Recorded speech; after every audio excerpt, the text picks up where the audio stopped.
Je reviens à mon schéma, je replace mon décalage, ici, de la courbe de liquidus, entre le liquide et la vapeur. On a donc eu un décalage à température, en température, un décalage en pression. Mais vous voyez qu'en ayant abaissé cette ligne-là, le bout de ma courbe, côté gauche cette fois-ci, il n'est plus au point triple. Il est devenu quoi, mon point triple? C'est juste descendu. Alors là, je ne vais pas vous faire la démonstration. Voilà, on considère qu'on a déjà vu. Je vais juste vous donner le résultat. Donc, on a ces deux décalages-là. La courbe de Solidus, elle est décalée vers la gauche. Et on retrouve effectivement notre point triple. C'est tout à fait normal. On doit avoir ce point triple. Ce n'est pas parce qu'on a une solution qu'on ne l'a plus. On a donc la courbe de Liquidus qui est décalée vers le bas et vers la droite, la courbe de Solidus qui est décalée, elle, vers la gauche. Si elle est décalée vers la gauche, normalement, vous devriez déjà avoir conclu que, puisque la première est décalée vers la droite, on a augmenté la température de vaporisation, d'ébullition. Donc, si on décale cette courbe-là, cette droite, vers la gauche, on doit abaisser la température de transition entre le liquide et le solide, la température de congélation, la température de solidification. C'est ce qu'on a ici. Et on l'appelle ΔT cryo. Cryo, c'est le terme grec pour dire froid. D'accord ? On va appeler ça l'abaissement cryoscopique, élévation ébullioscopique pour la température d'ébullition, abaissement cryoscopique pour la température de solidification, de congélation. Et en fait, elle a exactement, je ne refais pas la démonstration, ça ne sert à rien, on l'a déjà vu une fois, et je vous ai dit que c'était juste pour vous montrer que ça ne tombait pas du ciel, donc ça ne sert à rien de le refaire. Elle a exactement la même forme que la précédente. Simplement, au lieu de mettre KEB, on met K-cryo. D'accord ? Voilà. Mais elle a exactement la même forme. Et vous notez bien que c'est la variation de température qui est proportionnelle à cette constante et à l'osmolalité totale. Mais elle ne va pas dans le même sens. Ça, c'est un abaissement de température. Donc, quand je vais rajouter le soluté, la température de congélation va baisser. Je prends l'eau, par exemple, au lieu d'être à 0 degré Celsius, elle sera peut-être à -1, -2, -3, -4.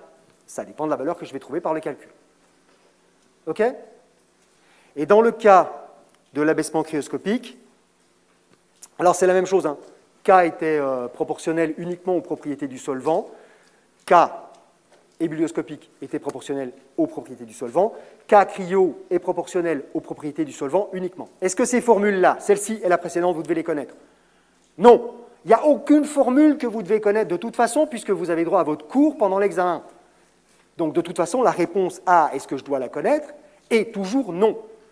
Est-ce que je dois savoir l'utiliser? Non, même pas. De toute façon, ces valeurs-là, on ne vous demande pas de les calculer, on vous les donne. D'accord? Donc l'idée ici, c'est juste de vous montrer que, encore une fois, ça ne sort pas de n'importe où. Voilà. Donc non, vous n'avez pas à savoir utiliser ces formules, vous avez juste à savoir qu'elles existent, voilà, que c'est des propriétés du solvant. Et que ces valeurs-là, de toute façon, on vous les donnera. On ne vous demande pas de retenir le tableau suivant. Ce serait idiot. On vous donnera la valeur qui va bien quand vous aurez besoin de l'utiliser. Mais vous savez, maintenant, puisqu'on l'a vu ensemble, que ces valeurs-là, elles dépendent de la nature du solvant uniquement et de la température. Et de la température. Et ça, c'est important. Parce que vous avez quand même vu qu'il y avait la température qui intervenait dans la formule. Et vous voyez que cette fois-ci, ces constantes-là sont nettement plus grandes que celles que l'on avait dans le tableau précédent. L'effet de la concentration sur l'élévation ébullioscopique est beaucoup plus faible que l'effet de la concentration des solutés sur l'abaissement cryoscopique. Cet effet-là est beaucoup plus important. Puisque vous voyez que la constante, là, elle est tout simplement 4 fois plus grande que la précédente pour l'eau. Ça reste une des plus faibles, on est bien d'accord. Ça ne change pas. Mais elle est quand même 4 fois plus grande que la précédente. Qu'est-ce que ça veut dire, ça? Ça veut dire que si je mets du sel dans l'eau, l'eau devrait congeler à une température plus basse. Donc à une température inférieure à 0 degré.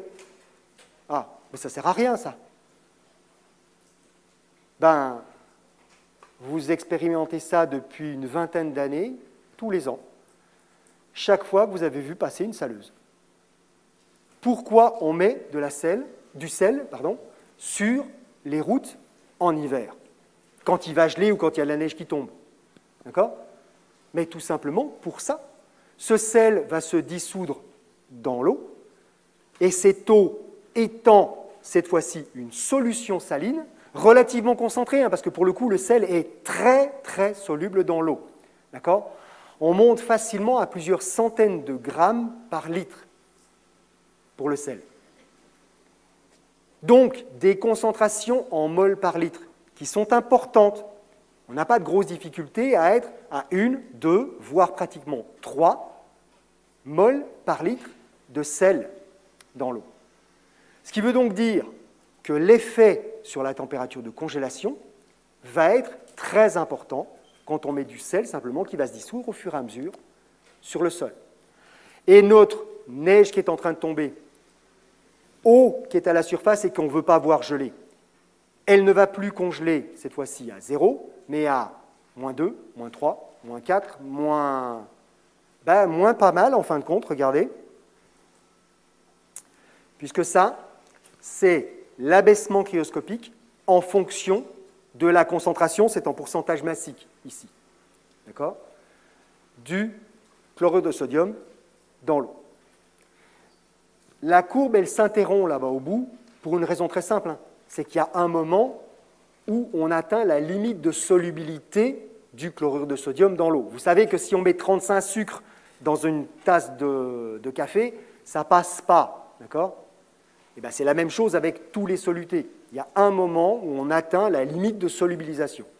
La limite de solubilisation pour le chlorure de sodium, à basse température, c'est aux alentours des 200-250 grammes par litre. Donc, ce qui est beaucoup. D'accord? C'est des proportions qui sont importantes, mais il y a un moment où on atteint cette limite-là. On ne peut pas aller plus loin. Et quand on est à cette limite de solubilisation, on peut quand même abaisser la température de congélation, vous le voyez ici, de plus de 20 degrés. C'est-à-dire que notre solution saline ne congèle qu'à moins 22, moins 23 degrés Celsius. Et bien c'est comme ça que M. Louis XIV pouvait manger de la crème glacée sans avoir jamais connu ce qu'était un congélateur. C'est pas compliqué. Pendant l'hiver, on va chercher de la glace sur le lac d'à côté. On met ça dans une glacière. Une glacière, c'est tout simplement une cave sous terre où on empile de la glace. Et puis, arrivé l'été, on prend de la glace, du sel, on mélange. La température du mélange descend jusqu'à -10, -15. À -10, -15, on prend une jatte en métal. Pourquoi une jatte en métal? Tout simplement parce que le métal conduit très bien la chaleur, donc ça va refroidir plus vite ce qui se trouve à l'intérieur. On met de la crème dedans, on met du miel, le sucre, ce n'est pas encore très courant à l'époque, d'accord? On met éventuellement en plus un jus de fruits, un coulis quelconque de framboise ou de n'importe quoi d'autre que l'on a pu trouver. On brasse, et comme on est à -15, ça gèle, on obtient de la crème glacée, et on n'a pas de congélateur. C'est comme ça qu'on faisait vraiment du très froid et qu'on continue à faire du très froid actuellement dans les laboratoires. La solution la plus simple pour avoir -10, quand on est en train de faire une réaction qui risque de vous péter à la gueule si la température est trop élevée, c'est d'aller chercher du sel, c'est pas cher, à l'époque c'était cher, nous c'est pas cher, d'aller chercher de la glace, c'est pas cher non plus, on mélange les deux, dans les bonnes proportions, avec le tableau qu'on a ici, on regarde, on veut atteindre -10, -10, il faut être à 10% masse-masse, d'accord? Donc on va peser 10 grammes de sel, on va peser 90 grammes de glace, on mélange les deux, et on sait qu'on va descendre à moins 10. Et donc on peut mettre notre réacteur, c'est-à-dire l'expérience qu'on est en train de faire, la réaction chimique qu'on est en train de faire, on la plonge dedans et on sait qu'on est à moins 10. Et que tant qu'il y a de la glace, tant qu'elle n'a pas entièrement fondu, parce qu'évidemment ça va fondre, ça va se réchauffer, on est à moins 10, température constante. Donc on le fait encore. On fait encore ça dans les laboratoires. Parce que c'est pas cher. Parce que acheter un micro-congélateur pour tenir la réaction à moins 10, ça coûte une blinde. D'accord ? Alors que ça coûte quasiment rien. C'est bon ? Juste une petite remarque. Si vous regardez la relation donc, que vous devez connaître et maîtriser, qui se trouve au-dessus, donc d'abaissement cryoscopique, c'est une relation de proportionnalité. Donc ce que l'on devrait obtenir, c'est une droite. D'accord ? Vous voyez qu'on n'en est pas loin, vraiment pas loin de la droite, donc on respecte vraiment très très bien cette proportionnalité, jusque grosso modo, allez, on va dire un peu plus de 10%, ce qui est déjà une solution très concentrée. D'accord ? Donc jusqu'à à peu près 10-12%, on est dans des conditions de respect de cette loi de proportionnalité, de cette loi d'abaissement cryoscopique, qui est très bonne. Et vous voyez qu'après, ça commence à changer, à ne plus marcher correctement, et c'est à cause de la force ionique. Vous vous rappelez le I qu'on avait calculé? Il y a trop d'ions dans la solution, ça modifie le comportement de la solution, parce qu'il y a trop d'ions à l'intérieur, et ça modifie les concentrations effectives qu'on appelle, mais ça, on le verra un peu plus tard, les activités. Donc on n'est plus dans des solutions idéales, largement plus dans des solutions idéales jusque-là. Mais en gros, jusqu'à quasiment 12-13% de concentration, on est très très proche du modèle que l'on a utilisé. Et en particulier, tout au début, sur les solutions très peu concentrées. On a donc actuellement 3 propriétés colligatives, puisque les 3 choses que l'on vient de voir, l'abaissement de la tension de vapeur.